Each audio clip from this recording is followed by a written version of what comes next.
there, ladies and gentlemen. Welcome back to chucklesluts, episode 14. This is the last one of the year. And of course, as usual, we're sponsored by Nobody, Nowhere, Anyplace. So if you want to get in here and get some sponsorship down, give us a call. chucklepodcast@gmail.com. Please, we're so poor. Give us some digital real estates. Oh, by the way, I'm Samuel Locke. I'm Shannon Brunetti. I'm Zach Clapperich. Hello. And as always, and forever usual, we're going to start off with the World Doe. And, this is where we bring really weird and funny and interesting news articles from around the globe this week. Shannon, what do you got in the world? So I actually found this article about a Thai researcher, from Thailand, who is developing a way to use chicken feathers to make a protein, because we kind of just discard all these chicken feathers whenever we eat chicken, and it's like a huge amount of waste. No one usually uses them except maybe putting them in fertilizer or whatever. He's discovering a way to kind of extract the proteins out of it and then turn it into a nutrient powder to turn into an actual protein solid, so people can have chicken patties, but they're made out of chicken feathers, and it could reduce restaurant waste so much and everything. So I thought that was super cool and a little bit weird. I think that's super rad. It just kind of scares me. It reminds me of a future, in all these sort of dystopian sci-fi movies where you walk up and they're like, one protein brick, and that's all you eat for the day. Yeah, and it's like we've killed it all, we've ruined it, we destroyed the earth, and now we just got one chicken feather protein brick. I don't know why it's an old Jewish lady serving your lunch meal. I don't. Here's the thing, it's a dope idea in practice. People need to eat and everything else. My two questions are: is it safe? I mean, just because you can do it doesn't mean you actually should do it. Because chickens be kind of not the most hygienic creatures in the world, but also we eat a lot of chicken all together though. Normally we eat the rest of the chicken. We do, and I can go into a whole thing about this, but I'm not gonna. But I know the chicken industry is disgusting. Yeah. It's awful. Mm-hmm. But also too, what is it gonna taste like? Is it just artificial chicken flavor? No idea. It tastes like chicken bouillon. Yeah, it's gonna taste like artificial chicken powder. Honestly, how I'd probably do it is chicken bouillon is super fake chicken. I once looked at a chicken bouillon packet, just the powdered. It's just all artificial flavoring. There's nothing real in there. It's just MSG and something and color. But I feel maybe if they clean the feathers first, they can make it into actual chicken powder, chicken stock, because the feathers are similar to kind of the bone structure, right? And then people use chicken bones to make soup stock. Yeah. But making it into a protein solid was weird for me. I'm I don't know. And then my next question is it vegetarian friendly? Because no. With vegetarian, the thing is, eggs are technically a byproduct. So technically, and this is a big thing in the vegetarian community, you either eat eggs or you don't eat eggs. And so maybe this will become another argument. Do you eat feathers or do you not eat feathers? Because it's not necessarily harmful in terms of if I were to pluck, I would hear a hip bar in LA and I would roll my eyes out the door and go home. It's oh my God, you're not a real vegetarian, you eat chicken feathers. I would fucking cartwheel away. Cartwheel away. That sounds like such a fucking douchey conversation. But I do get it. I know that must, because it really is you could potentially get the feathers without killing the chicken, but that would be, you're still fucking up the chicken's day. And it's gonna be a bad time, I guess. All of these feathers are coming from dead chickens anyway. Yeah, I don't think that thing passes vegetaririan, because the chicken's got to die to get it. You get enough feathers to make the thing. You don't squeeze it by the wings and feathers pop out. You gotta kill it and skin it. I'm still stuck on the visual of Zach cartwheeling out of a bar. I'm just sipping my whiskey and I hear the conversation fuck, I'm out. And pulls out pocket watch. Well, it's that time. You're just holding your drink. You're not even spilling it as you're cartwheeling out. You're just turning it. Hands got a gyroscope or a fucking whatever it's called. Gyroscope. Gyroscope. That's what it is. My wrist becomes a gyroscope like a robot. I really crumbled through that one, didn't I? Oh, goodness. Well, I think at face value, I think it's great because more food means less people go hungry. I mean, if you're eating feathers, bugs, things that it doesn't really matter at the end of the day. I know that first world idiots are like, oh my God, bugs. I'm like, all right, shut up. Like, people need to eat. Yeah, I'll take my daily protein bar if I need. I don't really care. Just put enough fucking MSG on it. It'll taste delicious. Apparently ants taste like pepper. I haven't tasted any ants before. They do. Absolutely. And crickets taste like Lay's chips. Super weird. Crickets are super like dried crickets. You can get like salt and vinegar crickets. They're fucking delicious. Those sound good. And here's the kicker about ants. When ants die, they actually emit a smell, like a pheromone thing saying, hey, I died, come help me. It signals for other ants to come like avenge its death. Yeah. Like, that's cool. Here's what you do to test this. Find an ant, squish it, like smell your thumb. You'll actually smell this thing. It's a very strong scent. So they'll come from like a long ways away to like help out. And I think that's where that peppery taste probably comes from. Is that pheromone? Probably. Interesting. Dude, that or just some kind of poison that tastes kind of spicy. A poison that tastes spicy. The more you know. This has been the science corner. I dig it. Let's see. Things in the world today. Reading about Jake Paul in the news today. That guy. So I don't know if you guys know this. Professional douchebag is now semi-amateur, semi-professional douchebag boxer. And he's won 2. He's 2-0 right now. Real up on himself. We won 1 by decision. It was KSI and Nate Robinson. He won both, and now dude's got like a chip on his shoulder, and he thinks he can go from like one step, and then do that like long lunge step to the top thing. Yeah. I don't think he's read any books because he probably can't read. But Icarus and stuff. It's not a good thing to just fly as high as you can, as soon as you can. You're gonna get knocked the fuck out. Anyway, can someone knock him the fuck out, please? And so here's the kicker. He has decided, I'm going to go straight to the top and decide to challenge out Conor McGregor, who we know is like the thrashing, like flying Irishman.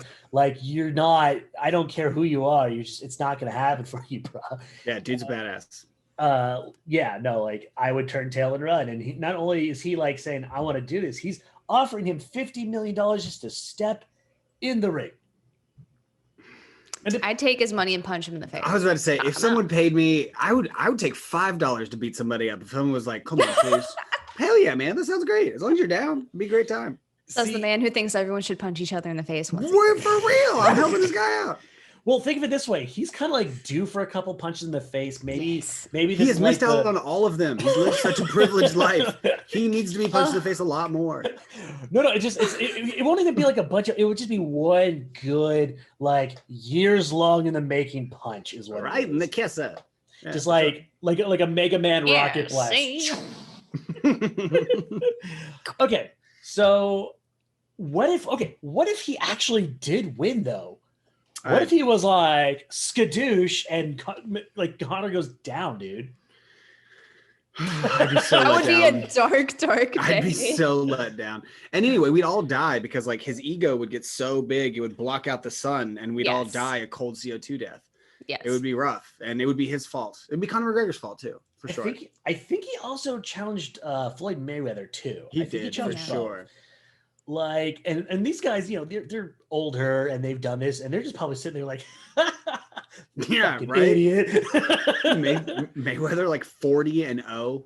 Like, he's one of the greatest boxers that's ever lived. And I actually talked about this with my girl a couple of days ago. Because she was asking about it, where why is he like the best? I'm like, well, he's not actually like I wouldn't call him the best boxer ever.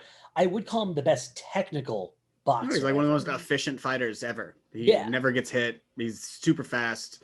He just beats you up for fucking 9 rounds and you're gone.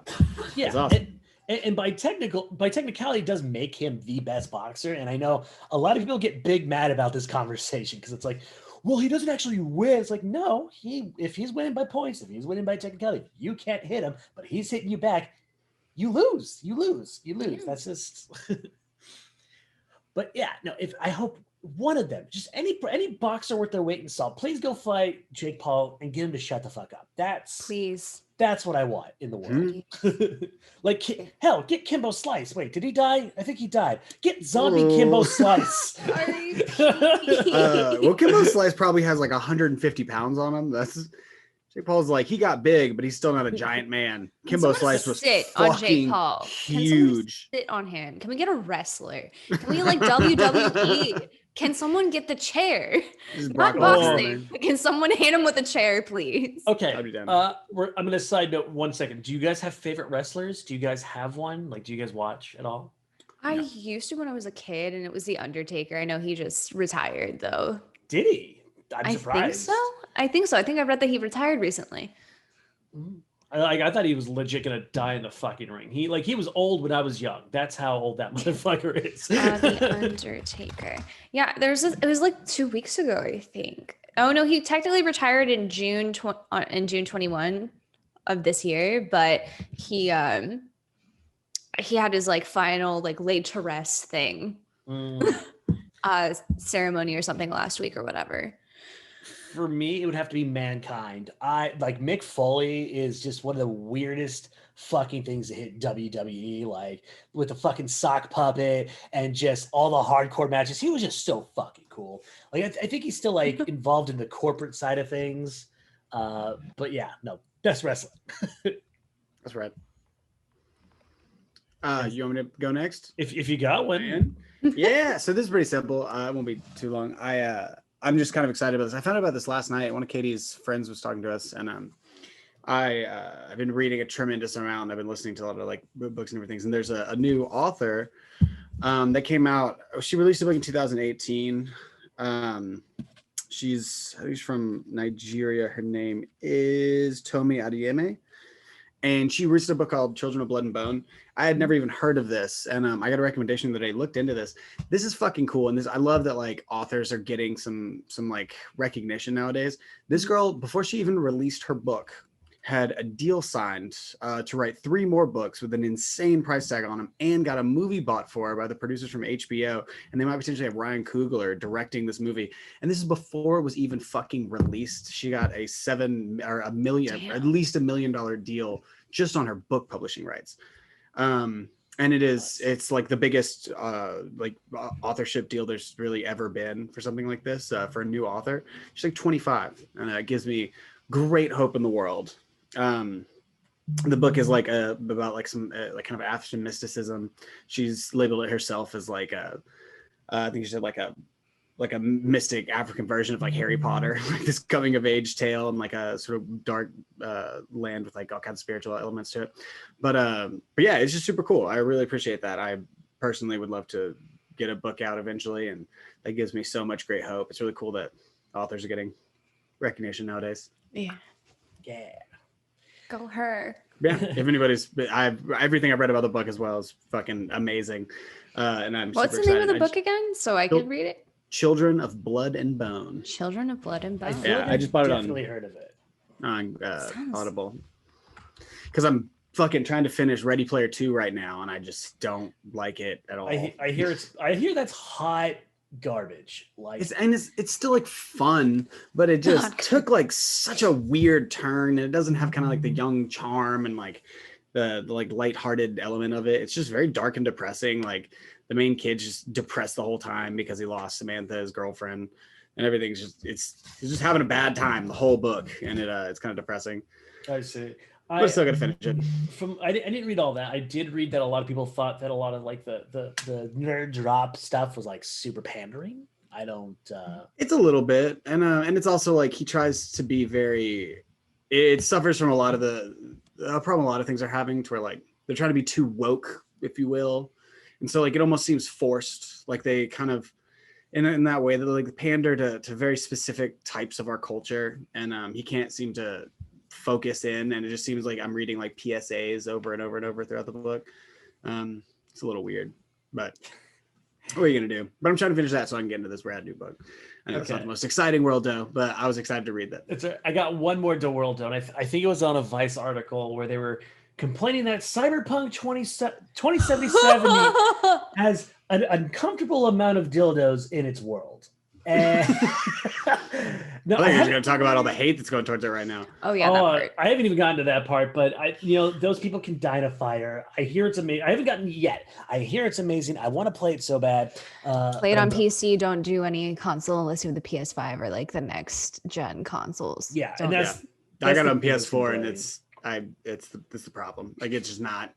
The frame rate's awful, and it's super like polygonal, which is weird. But like the game's still super cool, and I like that they're offering, if you buy it on the subpar gen console, they'll automatically upgrade you when you get like the new gens. But they're awful. It's going so bad that they're offering refunds to people who bought it on console, which is kind of ridiculous. Here's the thing: these console gamers, shut the fuck up. Like, because the thing is, I just. Not you, Zach, not you, but like these people who just like straight up like mad and complaining. I'm just sitting here like, bruh, you complained when they delayed. You complained that there was bugs because they delayed, and now you're complaining about this. Like, shut up and like be glad you actually have like a developer that actually cares enough about you to say, hey, like we tried to do it exactly the way you want it. We couldn't do it. We'll be more than happy to give refunds, and they still bitching. They in us gamers' defense, like we were lied to. Like there's evidence coming out that they specifically hid evidence that they hid like any focus group evidence that it was going really poorly. And like while they did have to push it back, and it's awesome that it exists there at all, like they lied. And they promised like a next gen experience even on like the PS4, and then we got it and they were like, oh yeah, about that, sorry. I mean, we got catfished. Yeah, they hid gameplay video and everything. They wouldn't release gameplay video on the PS4. And so and that's the only problem. I also like, I'm still gonna play the game. I don't give a shit about the polygon count. Like whatever, man. I don't care if it looks all blocky and shitty. I don't care about the frame rate. I'm still gonna play it because it's super cool and I'm excited. And when I get my PS5 one day, and when Walmart decides to restock it or shit. But that kind of sucks that they lied to people. Like, kind of rude. Sure, and I guess to me, like literally every developer, it doesn't matter how good you are. If you're Bethesda, lies. If you're Project Red, lies. If you're EA, lots of lies. Lots of lies. Like that's what the thing. And the thing is, it's actually, it isn't even like. I mean, it's lying, but it's also at this point almost a marketing tactic to do so. And I understand gamers are mad, but like at this point in time, you should expect it.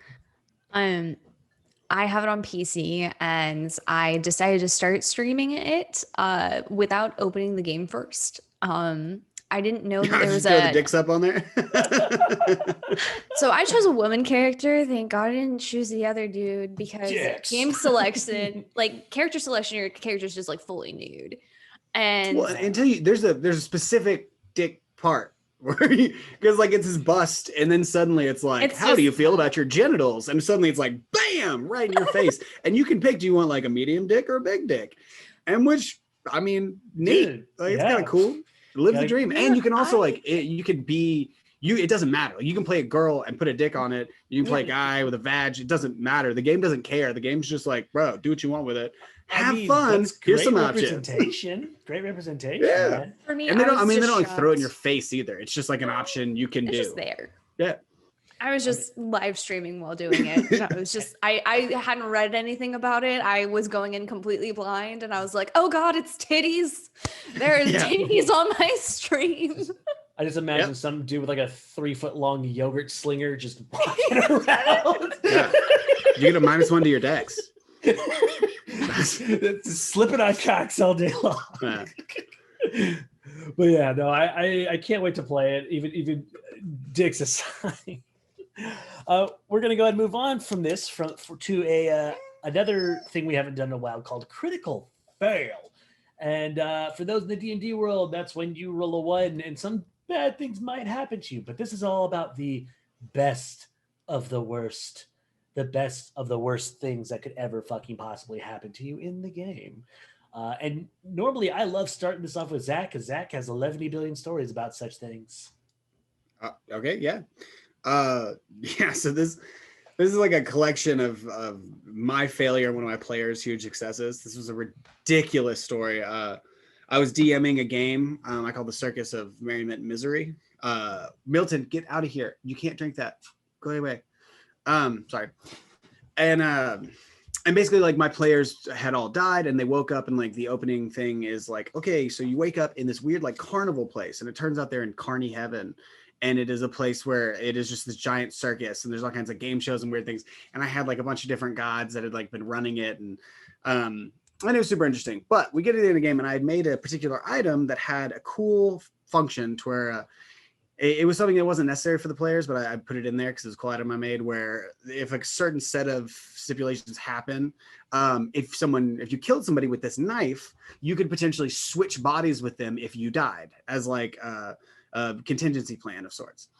And at the very end game, the very end of it, the last fucking session, one of my psychotic players, biggest murder hobo I've ever had, named Taklak, he's this tiny kobold monster person who just ruined all of my plans. I'd be like, okay, and the dust settles, and he'd be like, I shoot him. And I'm like, who the fuck are you shooting at, man? And he's like, anyone that's near me. And it was awful. But I had brought in this ancient golden dragon who was like this kind of like Deus Ex Machina character that was used to push the plot along a little bit.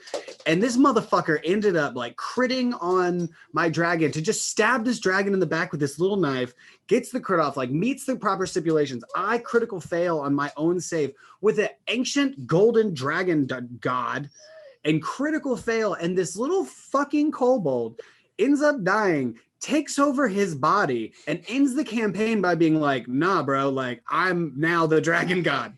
This is all over. And like storms through my whole world, just destroys everything and just like is like game over, bitch. And like one of my players was able to just like look at the DM and be like, I win. I was like, fuck off, man. I've never been in a situation before because I was like, I don't know what else to do. Like you do, you win D&D. Like you got the greatest role. And I crit the worst I could possibly ever quit. And now there's a little psychotic kobold with an IQ of 7 roaming around in a body of infinite power, destroying my universe. Like, I don't know how to fight this. I was like, without bringing in like Bahamut to just like shame you to death, there's nothing I can do. And I destroyed it. Well, he destroyed an entire game. Bravo to him, but the dice really fucked me on that one. God damn. Yeah, it ended bad. That is kind of the worst. Yeah, it was I mean, it was exciting. It was a cool way to end. I got beat. Like the DM you're supposed to lose. You're the boss. And I fucking was like, all right, here you go. He was just like, I'm gonna fight God. Yeah, he did. He just shit in God's face and won. Milton, I'm gonna throw you to Utah. Stop it. Milton. Let's see.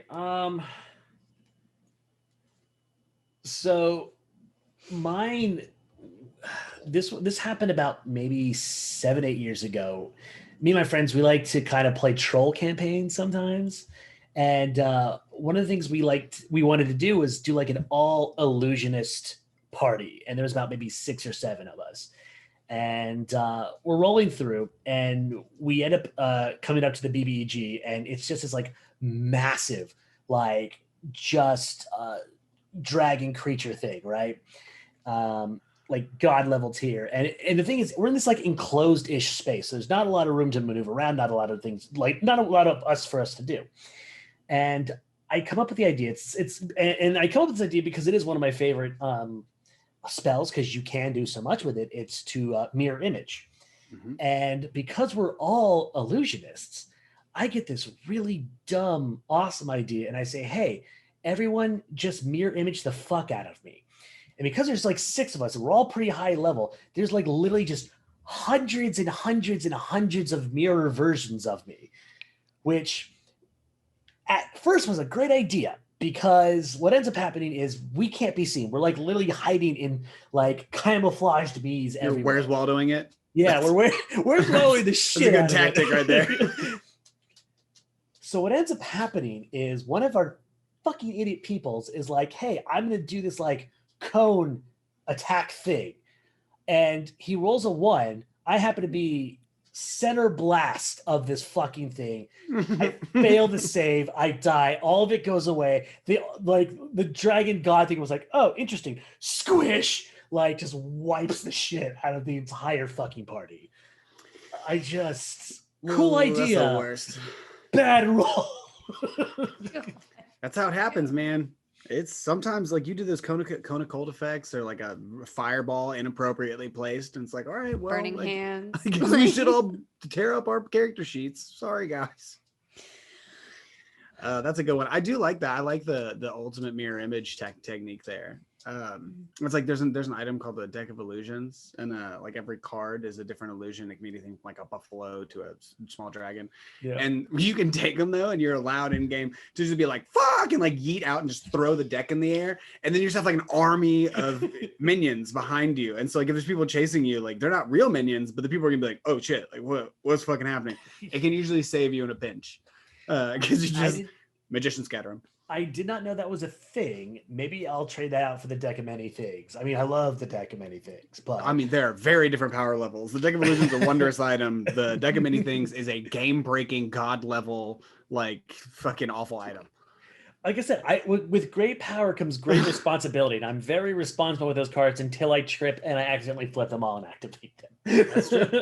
But I mean, you always think it always seems like a good idea until you get yeeted to a different dimension, and you're there like, all right, well, your character's just gone. Sorry, make a new character. Like, but I just drew the fucking diamonds. Like, I fucking hate those cards. Katie loves them too. Katie puts them in like all her games, and all her girls are like, I'm gonna draw 6 cards, and I'm like, bitch, your life is over. What are you doing? No idea. All right. Anyway, sorry, Shannon, you go. I mean, I've only been doing this for like a year and a half now, so I haven't really rolled that many ones. But the last time I did roll one was like 3 weeks ago.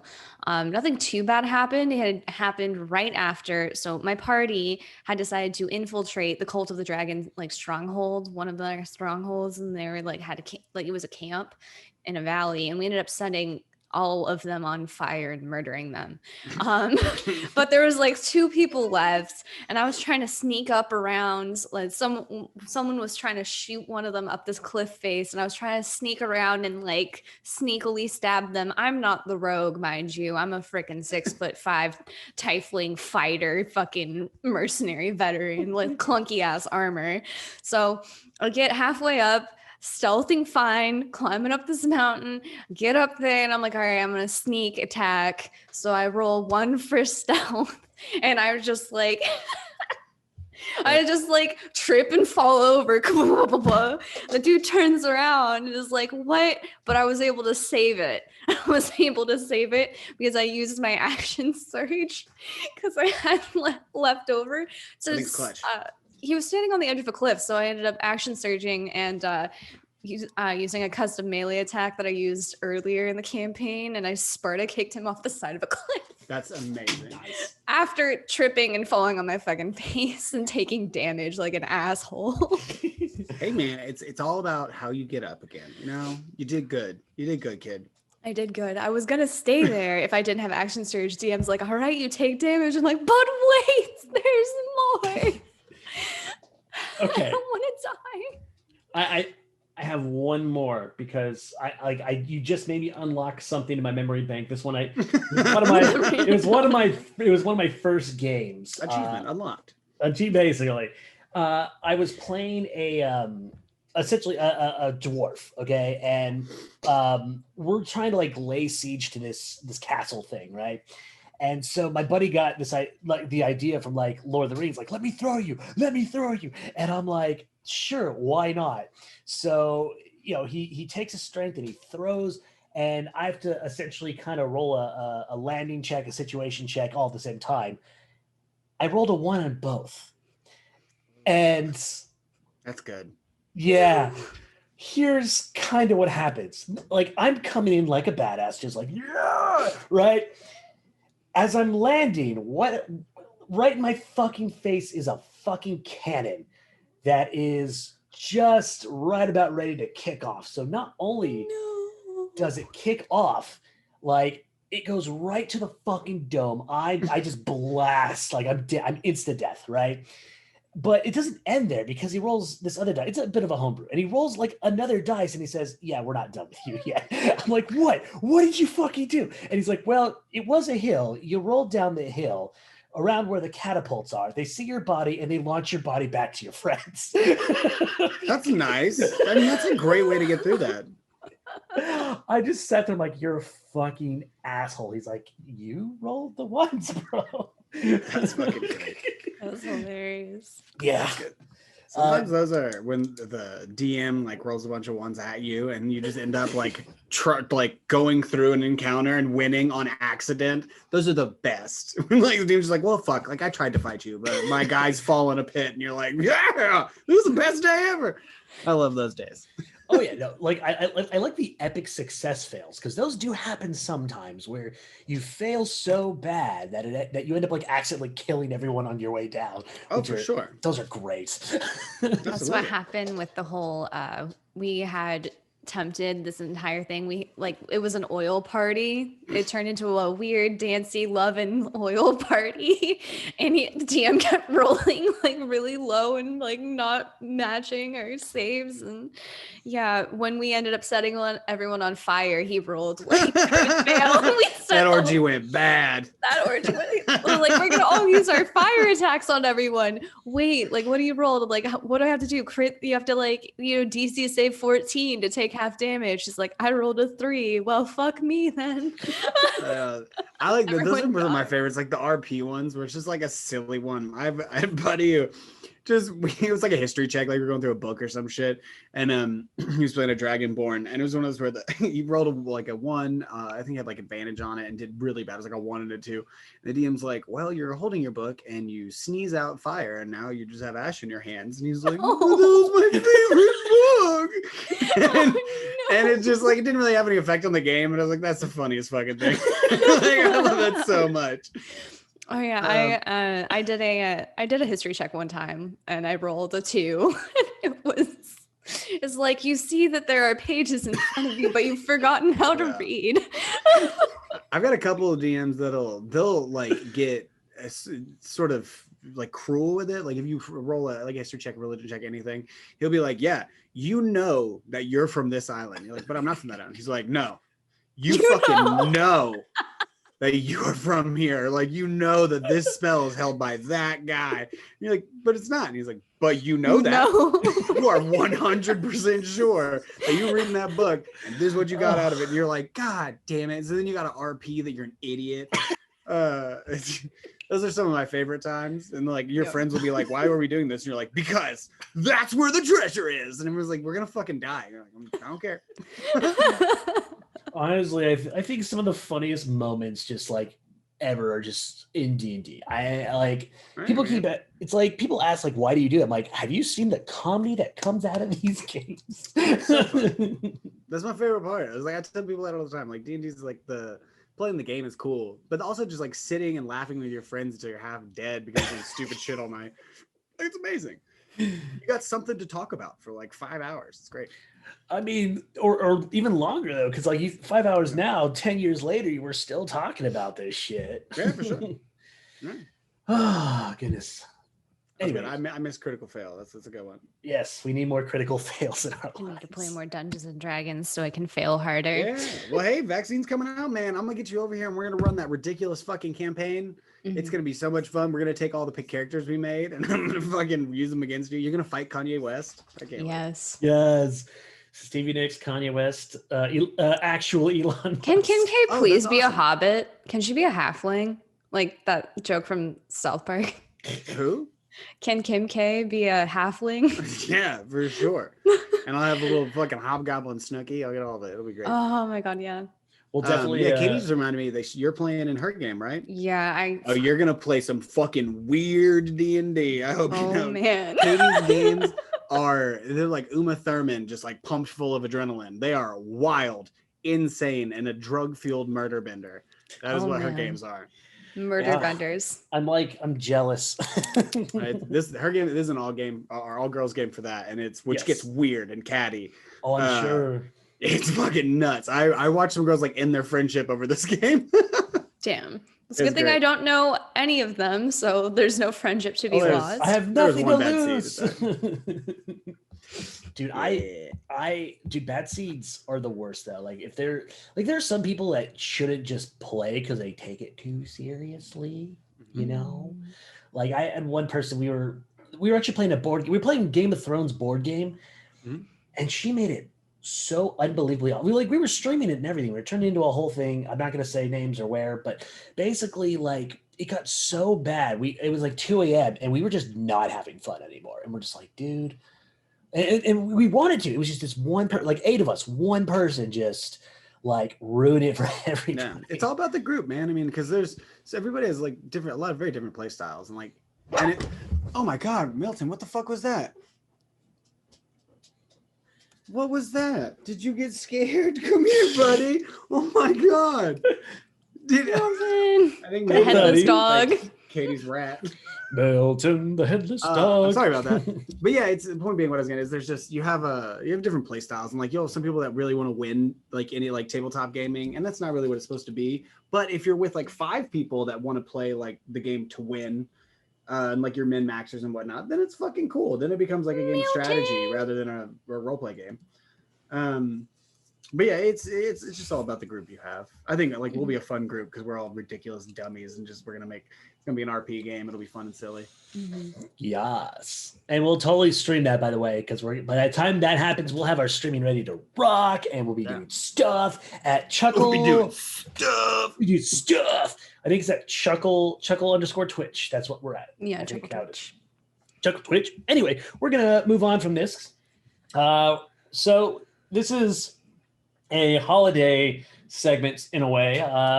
We're doing a 2020 wrap up because this is the last episode of the year for us anyway, and we just want to cover the year, because the year I feel like this was like a BBEG of a year in terms of just like living. I feel like it's been three years. I feel like I've been living 2020 for 3 years now. Yeah, no, people started. I watched. I think it was probably like a TikTok or something. People were listing things of like, "Hey, do you remember that this happened this year? Like, do you remember Australia was on fire this year? Oh yeah. Like, there were hornets at some point that happened. There's World War III. Yeah, we almost went to war with Iran. Like, there's so much shit that happened this year, and it's like I forgot. Like, I just don't remember because it seems like it was 26 years ago. And for those who don't know, we're gonna leave out all the super duper stupid obvious ones. We're leaving out coronavirus. We're leaving out Kobe. Rip. We're leaving out anything political because this is what we've been living for the last 3 years. I want to bring in the stuff that we just kind of underscored the entire time because of just everything else going on. Has anyone not seen Parasite? No. Okay, great. Yeah. Yay, won the Oscar. It won the Oscar. I definitely want to talk about it because it's a huge fucking deal. I mean, it's underscored by everything else in this world at the moment. I want a house that looks like that minus the creepy basement. I just really like the architecture. It was so pretty. That square, boxy. It's like the wood, but with also like the contemporary modern feel too. It's like it was like the nice house. I agree. It was pretty. It was so pretty. It was a cool house. The story was great, and honestly, the director, he's great in terms of like trying to convey what he's trying to kind of say about this movie, and watching him at the Oscars made me laugh so hard. Dude, he was so funny. He's so great. I'm gonna get drunk. Yeah, I agree though. It was definitely super cool, and it's nice seeing like very like different styles of movies that are like coming out of the woodwork.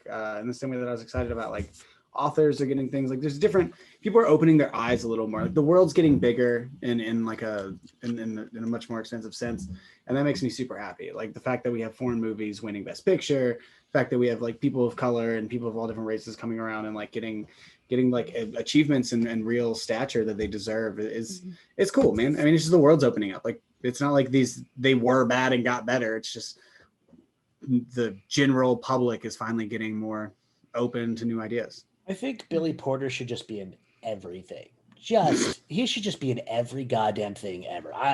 He's like, yeah. He's full of whimsy. He's like, I know I'm gonna keep bringing that word up. I don't give a shit.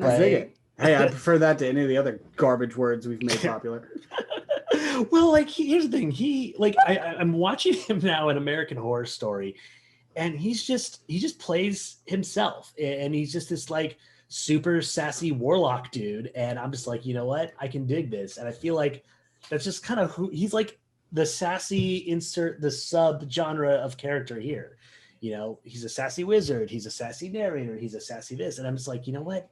I want more sass. I want more Billy Porter. And also, he looks great in a dress. I just want to throw that out there. Mm-hmm. Yeah, Yeah, he does. Tuxedo dress. I dig it. Have you guys watched Lovecraft Country yet? Thank you, yet. 2020, for Lovecraft Country. That series is really good. I didn't like the show. You didn't like. Nah, I mean, it's not like I didn't like it. I didn't think it was bad, but like, I don't want to seem like one of those people that's like, you gotta read the book. But the book had like a very different feel for me. The show was so well, the show was cool. It just seemed very disjointed. Like it almost seemed like an episodic drama. Like every episode was so far and away apart from each other, and it lacked like a lot of like cohesive structure of a show. And sometimes like, and I know it was like Jordan Peele, and the shock factor is very important, and it was HBO, so there's a lot of like shock factor. But I felt like it lost some of like what the story was for the sake of being like shocking and weird. Because while like most of those events did happen in the book as well, it just seemed more like artistic in a way. Like I felt like as I was watching that show, I just couldn't really keep up. I couldn't really find a reason to care or like a story to follow, I guess. I don't know. And again, I'll read the book bad. then. I'll read the book. The book was rad, and it's not even long. It's a pretty short book. Yeah. It's not too crazy. Let's Go ahead. I was going to say, like, I'll pivot off that. One of the things that I'm super excited about this year actually is just books in general. And this is something I don't know if anyone else has experienced, but with the way like life has changed, I've gotten back into like reading a lot. I've read like 40 books this year, and it is so exciting. And there's so many good books coming out. It's crazy how much good literature. Like I used to read just adamantly, like all the time. I guess like I had a huge giant library, and it was like one of my biggest things. And I just got so busy. Like I moved to LA, and I was working at bars and trying to be a writer and working on TV productions, and I had like stopped reading. And this year, the fuck else are we gonna do? And I've just blown up my Audible and bought a bunch of new books. And holy shit, man, there's so much good stuff coming out. And I recently read the Red Rising series, which was absolutely phenomenal. I'm excited to read this Children, Blood and Bone book. I've been reading the different kind of magic books. There's just so many different books that have come out that have been blowing my mind. Yeah. I've to add on to that, like one of my favorite writers of all time is Joe Abercrombie. He's a high fantasy writer, and he writes in a way that's just really weird. He switches from like first person to third person, and his fight scenes are just kind of amazing, and his character development's really weird. He doesn't follow higher archetypes basically for those things, and he just came out with a book called A Little Hatred, and basically it's a world that is evolving from a fantasy thing that was already established. It was a world that was established by many, many books, and it's now turning into a diesel punk world. And now they're trying to figure out how to balance magic with technology in this, and it's really kind of exciting. Yeah, it's extremely exciting because he's written about 12 books about this fantasy world now going into technology. So I'm really fascinated to see what he plans to do with that. Yeah, man. That sounds really cool. It's very cool. He's got the First Law trilogy that you should definitely read. If you read those, you'll get hooked. Period. Yeah, there's a bunch. I've got so many book recommendations nowadays. It's like all I've been doing. It's kind of obsessive. In terms of 2020, the things that really kind of impacted me were, surprisingly enough, reality TV shows, and I'm not much of a reality TV person. Really? I'm not a reality TV person, but which kind though? Like The Circle and Love Is Blind, or like the nature shows or something? Like which specific genre? I'm gonna start Love Is Blind is the stupidest fucking show. It made me so mad. I'm going to start with, I have three major ones that really stuck out to me. Well, actually four. One's called, one's about dating as an autistic person. It's like a matchmaker thing for autistic people. And that was really fascinating watching the dynamic and how like autism people like think kind of like intimately. It's really cool. It's shot more like a documentary than a reality TV show. Yeah. 30 Day Fiance, the worst, best kind of trash. Tiger King. I'm putting Tiger King in Oh, that. Yes. King. Oh I man. still haven't watched it. Oh my god. It is a dumpster fire that you can't look away from. It is. There's a season It's 2 bad. coming out, and it just and right at the top of the quarantine is when that came. They dropped it the perfect fucking time. Oh yeah, it was like it's a part of our culture now. Like it blew up. Like it is now in the American lexicon. Like it is a very important thing. I just remember seeing all of the TikToks. That was Carol Carole Baskin. Baskin killed her husband. Yeah, Carol Baskin. Baskin. Yeah, because she's a fucking murderer. Honestly, I know the entire plot of the show, and I didn't even watch it. Okay, here's the thing. I knew the entire plot too, and that's why I had to. I'm like, okay, fine, America, you win. I'm gonna watch your shit, and it was good shit. Because it's less about the plot, it's more like the little details, the little fucking details that really blow you away.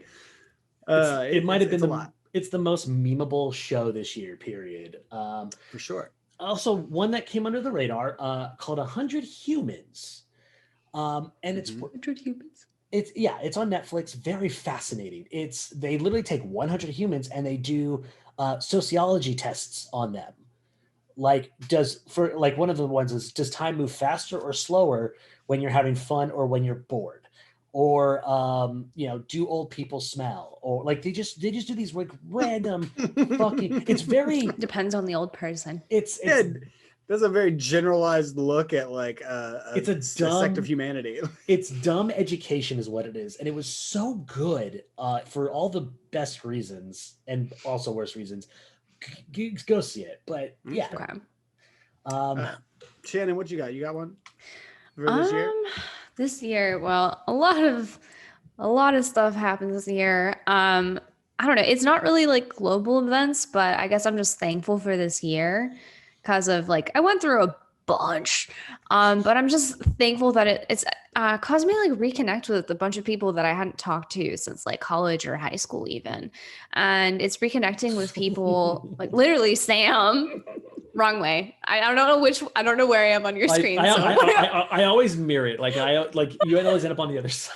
I don't know. It's whichever side you're on the other side. But yeah, Sam, we're doing the podcast. But there's like, I only ever talked to like 2 people from college, like my best friend and then my old roommate. And then I've now reconnected with everyone. The dude whose house I used to stream in, I hadn't talked to for like 3 years. Like, I don't know. It's just, this year has caused me to realize that, people do care about me, but also that like, I now know who does. And it's been a really positive experience after having, 2020 happen. I love that. That was actually one of the ones on my list was not necessarily like getting back with old friends, but just sort of like a reshuffling of the way we see like friendships in our lives. Because it became very quick, like, especially like I managed bars before this. And suddenly you can't you don't have like a peer group to work with. You don't have like the same people and you can't be as intimate with like the friends that you had around you. So like very quickly, like the first couple of months were very hard because you have to kind of shuffle up your whole life. Like who actually matters and why do they matter? Mm-hmm. And like, how do you appreciate people the way you should now? Because like the way we make, like you used to like go to the bar to make your friends happy. Even if you had some buddies like you didn't really know that well, you'd be like, yeah, I'll come out, we'll hang out for a little while. And you just kind of have to like check off the list. Like I was a decent friend to these people, but now you have to work for it. Now you have to really like reach out and like find ways to connect with people, and you have to kind of earn it. And I think it's making like friendships mean more. They're much harder and they're more expensive in like a soul kind of way. But I think it's a really beautiful thing. Like I think our separation is going to help us in the long run. Probably people are going to suffer a lot, and it's very hard to do it. But if we can all kind of reevaluate the way we value each other, I think that it's going to lead to much better things. It certainly helped me. My life is much calmer and cleaner than it used to be. I used to be a fucking derelict, and now I'm a medium derelict. Now a medium. Yeah. Don't you dare lick my balls. I was about that trashy. Pronounced derelict. So that's important to me as well, Shannon. It's definitely been a year of I feel like just global and collective reflection. It just, I know the rest of the world has a completely different mindset in terms of how everything went down. But I know for America specifically, it really got a lot of people to just stop and go, what the fuck am I doing with my life? It just feels like it's an existential crisis on a collective level. And I think it's such a fascinating thought process. Because one of the things I'm constantly wondering is what happens after, what stays, what goes, how many years will it take to get some normal kind of like life again? Because like it's people are like, we'll get the vaccine, it'll go back to normal. Like, no, it won't. It's going to be so different for so long. It's crazy. And I think people need to realize that, because you're exactly right. That's the best way I kind of heard it point, is that there's a universal, like global existential crisis happening. And when those happen, some people buy a convertible and some people write a book, and we need to get our shit together and buy less convertibles and write more books. Or they're going to write a book while they're in their convertible. I mean, that could also happen. Yeah. Whilst driving my convertible, I scribed my intent. Yeah, I think that's a good way to look at it. Yeah, no, I know things will never be the same, but I kind of welcome it. Yeah. Here's a silly one that I'm excited about, that I think it started as a joke, like turned into a meme, and then turned into like a way of life. Fucking TikTok, man. Oh yeah. I didn't even think of TikTok. I know this sounds stupid, but like it's the only social media that I appreciate. Because while it is still social media and there's a lot of like fucking like booty shaking and trashy content, I also learned so much. Like I've never seen social media that's so pushed towards like teaching you skills, teaching you science, teaching discovery, you like, just giving information. Yeah, like finding a niche about anything. And like, and it's people found success out of nowhere, and people find success out of weird things. Like everyone's not just a dancer who's super hot and got famous. Like you have people that just do science experiments every day, and they have millions of followers and make money teaching people. And that's a new way. Like information is now becoming more valuable. Like people are getting smarter because of this fucking app, and that's so cool. And it's still social media, but at least it's something like that hasn't been overtaken with trash. Like there's genuine goodness on it. There's like middle-aged people in there that's just like, hey, for everyone who's not here for the holidays, that like they record themselves putting pies in the oven, or like them going out to get coffee. It's like, hey, I'm your mom for the day. Let's go and grab some coffee and sit, and here's the view of this lake. Isn't this fun hanging out? And I'm like, oh, that's so sweet. Yeah, sure. Sweet wholesome thing on here. Whoever created TikTok was a mad genius, and probably like they understood like we all have attention spans of a goldfish. And someone said, maybe they watched too many YouTube videos with garbage and just too much span, and they're just like, you know what, I just want to get to the fucking point, and they just made this fucking thing. And there's so much I could say about TikTok in terms of just keeping my sanity in the beginning stages of this nonsense. And I'm hoping that like, it's not one of those things where once everyone's off and about, I hope it's not one of the things that go away when things go back to normal. That's what I'm trying to say.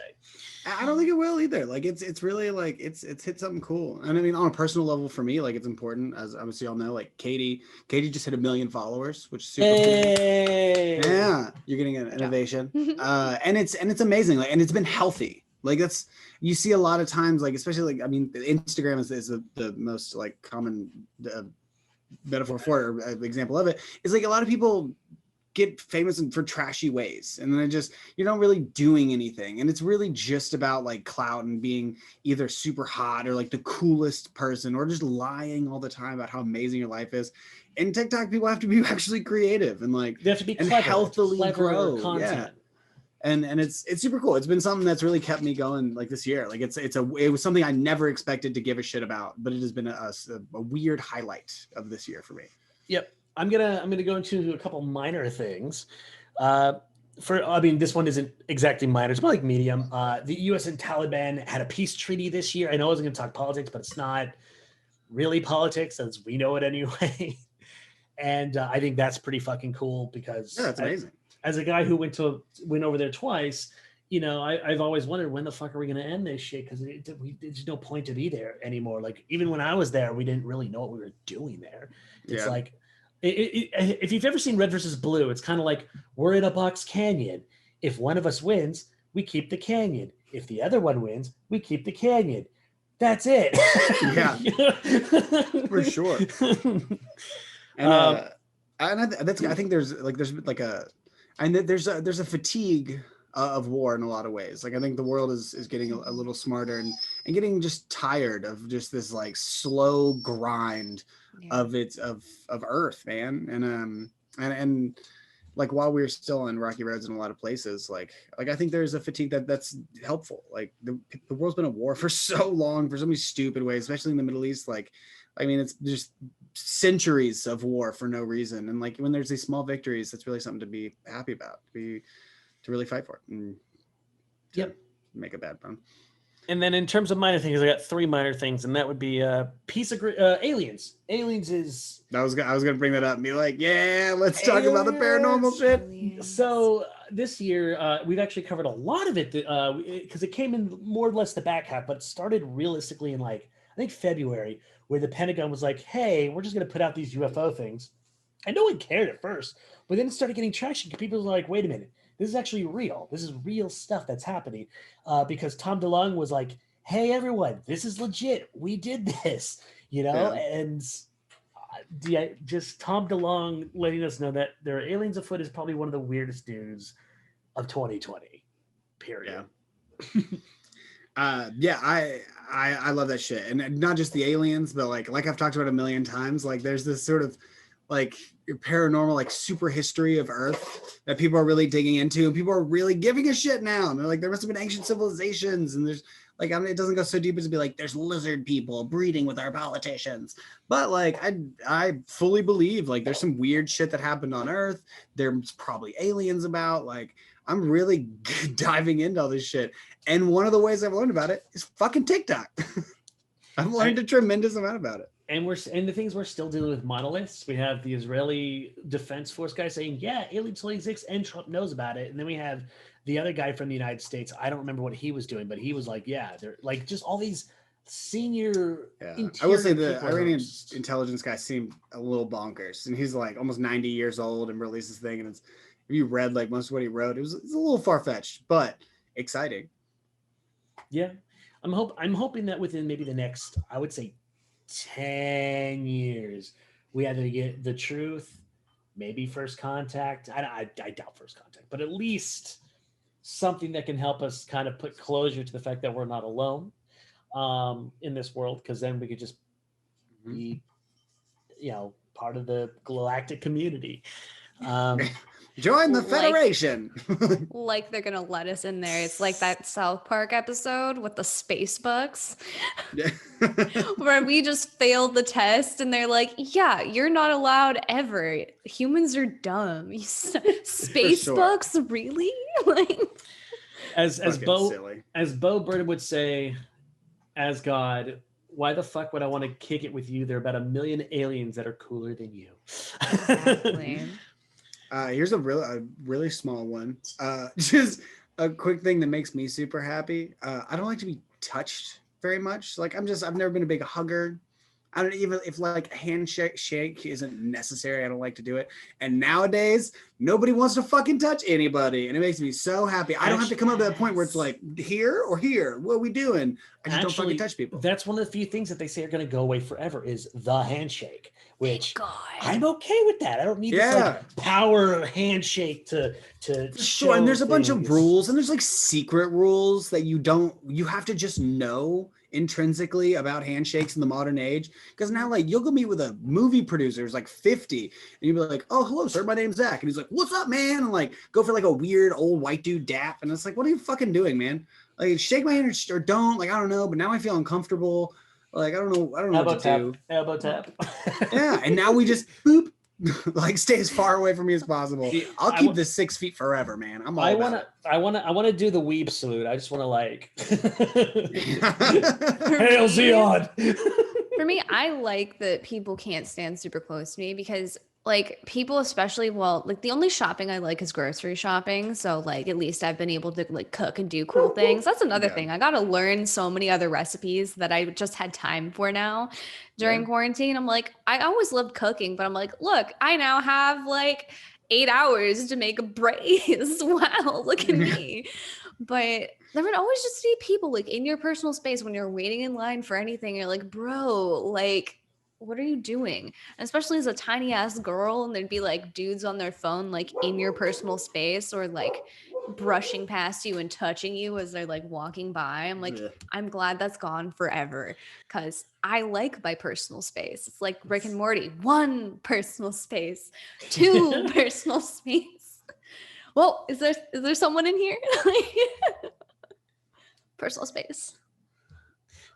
So two more minor things. Cops was canceled after 31 years. Oink, I was 2 when that came out, and they did it in light of police brutality. They said, you know what, this is a dumb show, we're not going to do this anymore, and they were right. It is a dumb show, and we don't need it anymore, because it's like, not only are you dealing with people who are maybe mentally ill or dealing with, you know, the depths of poverty, but now you want to like record it for people's pleasure. Fuck you. You know what? Fuck that. Like, I'm glad it's trashy. gone. It was like the like distilled version of like late 90s trash turned into a show was Cops, and it was powerful. It was a movement, the whole mood. But yeah, it's definitely better. It's gone.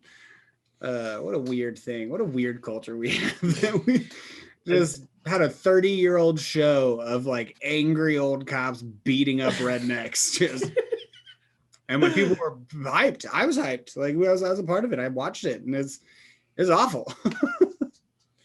Yeah. And yeah, glad it's gone, and our culture is getting less weird, but also more weird as we continue. And then our last thing is Andrew Cuomo's nipple tassels. Oh, because that's a thing. I think. I feel like you're more into this than most people.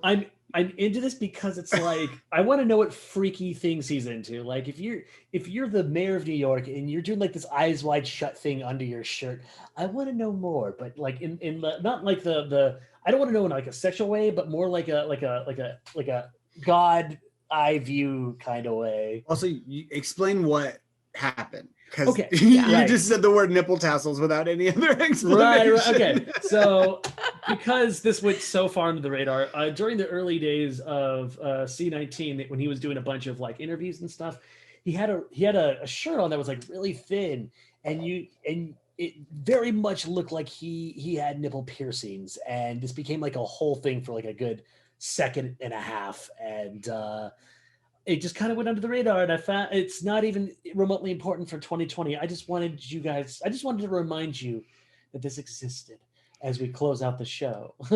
Yes, most politicians are probably into some freaky deaky stuff. Well, yeah, sorry, I was supposed to say a QAnon weird thing. Oh, that part. Oh, I'll leave it off. Oh yeah, QAnon's all part of 2020, but I don't want to talk about that. No, I was just gonna make the sex ring joke. It was the wrong time. Wrong timing. Bad joke. Anyway, we're gonna go ahead and wrap. Too soon. We're gonna wrap up this year. Thank God we're shooting this with 2 weeks left. And thanks for hanging out with us for the last 6 months or so. It's been a while for us too. Yeah. And this was the best part of 2020's Chuckle Sluts. It's been good. It's been nice. It's been one of those reevaluation things, figuring out what's important to you. We had some voices, had something to say, and actually put something together. It's really cool. And it's been awesome knowing that people like enjoy it. Yes. And keep watching, because we're about to do some major things at the top of the year, guys. I'm not going to go too much into it, but we're gonna redo some things and make some things happen. Shannon, where can we find you in the world? You can find me on Twitch TV. I stream there Monday, Wednesdays, and Fridays, 7:30 p.m. Pacific. I do some chatting, talking about life and shit. Then we play some games like Magic the Gathering. I've become the fucking uberest of nerds now. I'm in silver rank, and I'm going to get to gold by the end of the night. Magic the Gathering Arena, the online game. I don't have enough money for cards. It's still amazing. That's awesome. Yeah. I also play Cyberpunk and a bunch of other games and whatnot. It's I play a lot. I play a lot of games. We have some fun, have some shits and giggles, have some dance parties sometimes. Also, I'm on the TikTok at Shanny Bees on Twitch and TikTok and Instagram and Twitter, whatever.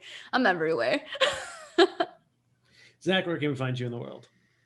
Not too many places as usual. I'm at zclap1 on Instagram, but it's just kind of mine. But hopefully you'll be seeing some shows coming out. I'm releasing Becoming Famous. It's in editing right now. It's a show with me and my lovely girlfriend put together. It'll be on YouTube. The show called Season Deliver, Star Wars Bounty Hunter Tale, that's also being edited right now. It should also probably be out on YouTube. But so look for those, and then more to come. You know, making movies, making books, doing things. Making smooths. You can find me at Slimy Sammy Lock on the Instagram. You can find me at Slimy Sammy Lock on the Twitter. You can find me at Sammy Lock on the TikTokies, where I do funny things sometimes. And you can find me at Steam Buddy Productions on YouTube, where I'm doing a bunch of stuff. And you'll probably find me on the Twitch with Chucklesluts doing No Man's Sky stuff, because that's what I'm kind of like currently on the kick on right now. Mm-hmm. And you can find Chucklesluts pretty much anywhere and everywhere you type into the search engine. All you do is type in Chucklesluts, and we exist to find us. And thank you for watching, because without you guys, this is not what we're doing. And we will see you next year with new segments and new platforms to play with and a bunch of different things, because we want to make sure that we're doing our best to entertain you. And this is how we can do it. So we'll catch you later. Hey. Thanks. Hey. Bye. Have a better year. The next 2 weeks. 2020. 2020.